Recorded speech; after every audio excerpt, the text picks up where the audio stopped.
রাজ্যে পরিবর্তন সরকার আসার পর থেকে আশায় বুক বাঁধছেন 2016 চাকরিহারা যোগ্য প্রার্থীরা এবং তারা কিন্তু আজকে বিকাশ ভবনে এসছেন, ডেপুটেশন দেবেন এবং তারা শিক্ষামন্ত্রীর সঙ্গে, স্কুল শিক্ষামন্ত্রী দীপক বর্মনের সঙ্গে সাক্ষাৎ করবেন। ইতিমধ্যেই বাজেট পেশ করেছে রাজ্য সরকার। রাজ্যের পরিবর্তনের প্রথম সরকার যখন বাজেট পেশ করেছেন, সেখানেও আজকে 50,000 শিক্ষক নিয়োগের কথা বলেছেন এবং তার মধ্যে যাদের ভাগ্য ঝুলে রয়েছে, যারা বিগত সরকারের আমলে একাধিকবার দিনের পর দিন, মাসের পর মাস এই বিকাশ ভবনের সামনে দাঁড়িয়ে আন্দোলন করেছেন, পুলিশের লাঠি খেয়েছেন, মিথ্যা মামলা জুটেছে, কত কিছুই না জুটেছে। আর আজকে পরিবর্তনের পর সেই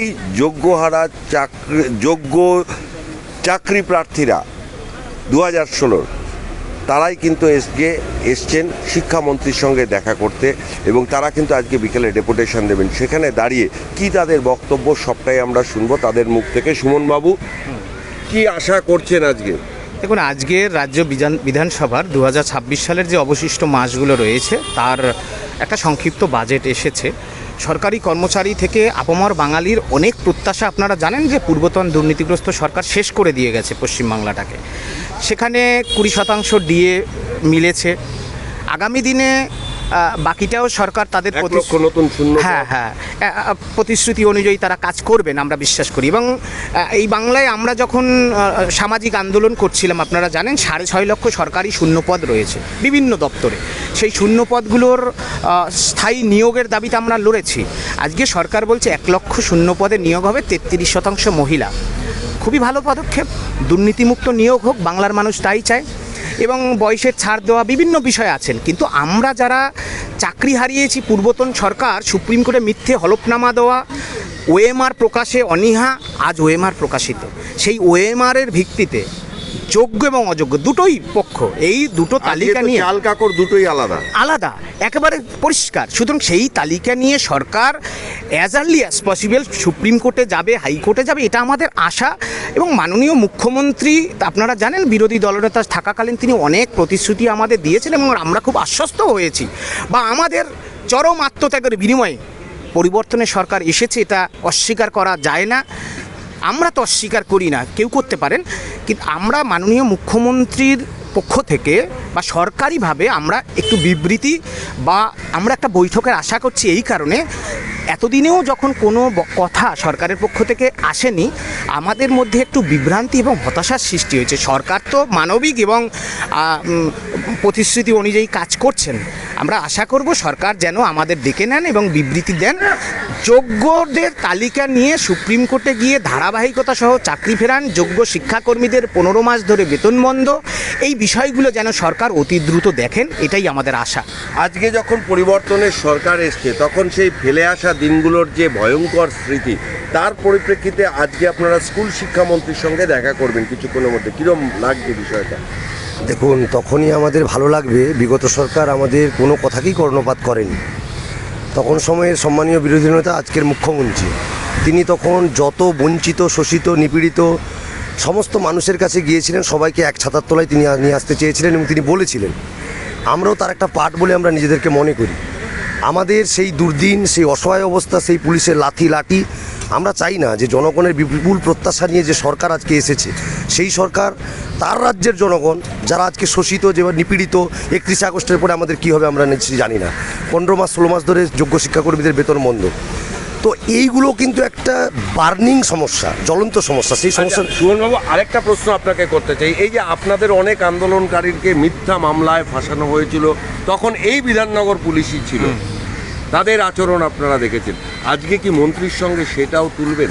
হ্যাঁ, আমি তো সুযোগ পেলে, কারণ আমরা তো সুনির্দিষ্ট দাবি আবেদন নিয়ে এসেছি, সুযোগ পেলে আমি তো মাননীয় মন্ত্রী মহাশয়কে বলবো, একমাত্র শিক্ষক হিসেবে সুমন বিশ্বাসের মাসের পর মাস বেতন কাটা হয়েছে, যেভাবে বিভিন্ন থানায় লক আপ করা হয়েছে এই বিধাননগরে, আপনারা জানেন আমার নামে দাঙ্গার মামলা আছে এই বিধাননগরের 22টা ধারায়, সেই বিষয়গুলো বলবো। এবং সরকার, আশা করি সরকার জানে যে আমরা কোনো রকম অনৈতিক কাজকর্মের সাথে যুক্ত না। আমরা এই সমাজের শিক্ষক, আমাদের দ্বারা সমাজের কোনো আইন শৃঙ্খলা ভঙ্গ হয় এমন কাজ হয়নি, কারণ আমাদের চামড়া তুলে দেওয়া হয়েছে, কিন্তু আমরা কারো চামড়া তুলিনি।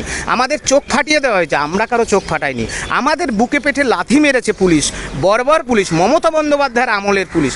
সেই কথা সুযোগ থাকলে বলবো, আমরা সেই চাকরিহারা যাদের যদি বলি আমাদের বুকের উপর ভর করে যে পরিবর্তনের সরকার এসেছে, আমরা সেই চাকরিহারা যাদেরকে পিটিয়ে এই বিধাননগরের রাস্তা রক্তাক্ত করা হয়েছিল। মাননীয় মন্ত্রী মহাশয়কে আমরা বিনয়ের সাথে যদি সুযোগ থাকে আমরা জানাবো, এবং আমি আশা করি তিনিও শিক্ষক, তিনি শিক্ষকের মর্ম ব্যথা, তাদের দুঃখ যন্ত্রণা তিনি বুঝবেন। এই আশা নিয়ে, একরাশ আশা নিয়ে আজকে এসেছি, দেখা যাক মাননীয় মন্ত্রী। একরাশ আশা নিয়ে তারা এসছেন আজকে শিক্ষামন্ত্রীর সঙ্গে বৈঠকে। তারা আশাবাদী। দিদি, সেই দুর্বিষহ দিন, ভয়াবহ দিনগুলোর কথা কি বলবেন? এই বিকাশ ভবনের সামনেই তো গত বছর মে মাসে আমাদের উপর পৈশাচিক অত্যাচার করা হয়েছিল। গত বছরের সেই অভিষিক্ত 15ই মে এবং তারপরের ধিক্কার সভা 16ই মে। সেই 16ই মের ধিক্কার সভাতে আমাদের বর্তমান মাননীয় মুখ্যমন্ত্রী শ্রী শুভেন্দু অধিকারী মহাশয় এসেছিলেন, এবং এখানেই যখন আমাদের মঞ্চ তৈরি করা হয়েছিল, এখানেই তিনি বলেছিলেন, আমাদেরকে আশ্বস্ত করেছিলেন যে সরকার পরিবর্তন হলে এবং পরিবর্তনের নতুন সরকার আসলে যোগ্য চাকরিহারাদের সবার আগে দেখা হবে। এবং আমাদের তাই একটাই দাবি এবং কিছুটা আবদার, কিছুটা অনুরোধ যে আপনি দেখুন, আজকে ওএমআর প্রকাশিত, গত মাসের 9ই মে প্রকাশিত হয়েছে। সেই ওএমআরের ওপর ভিত্তি করে ফ্রেশ সিলেকশন প্রসেস করা যায়, সেই প্রসেস করা হোক। আমাদের 4-5 জনেরও বেশি শিক্ষক, যোগ্য শিক্ষাকর্মী, আমরা কেউই টাকার বিনিময়ে চাকরি পাইনি, অথচ তাদের প্রাণ দিতে হয়েছে। যোগ্য শিক্ষাকর্মীরা বিগত 15 মাস ধরে বেতনহীন, তাদের কিভাবে সংসার চলছে? দেখুন, এনারা কিন্তু অনেক আশা করছেন, প্রত্যাশা করছেন। আর আজকে সেই বিকাশ ভবন, যে বিকাশ ভবন একসময় এই চাকরিহারা যোগ্য শিক্ষকদের আন্দোলনের জন্য যেন দুর্ভেদ্য দুর্গ হয়ে উঠেছিল, আর আজকে সেই বিকাশ ভবনের চিত্রটা আমার সহকর্মী প্রিয়েতা আপনাদেরকে দেখাচ্ছে।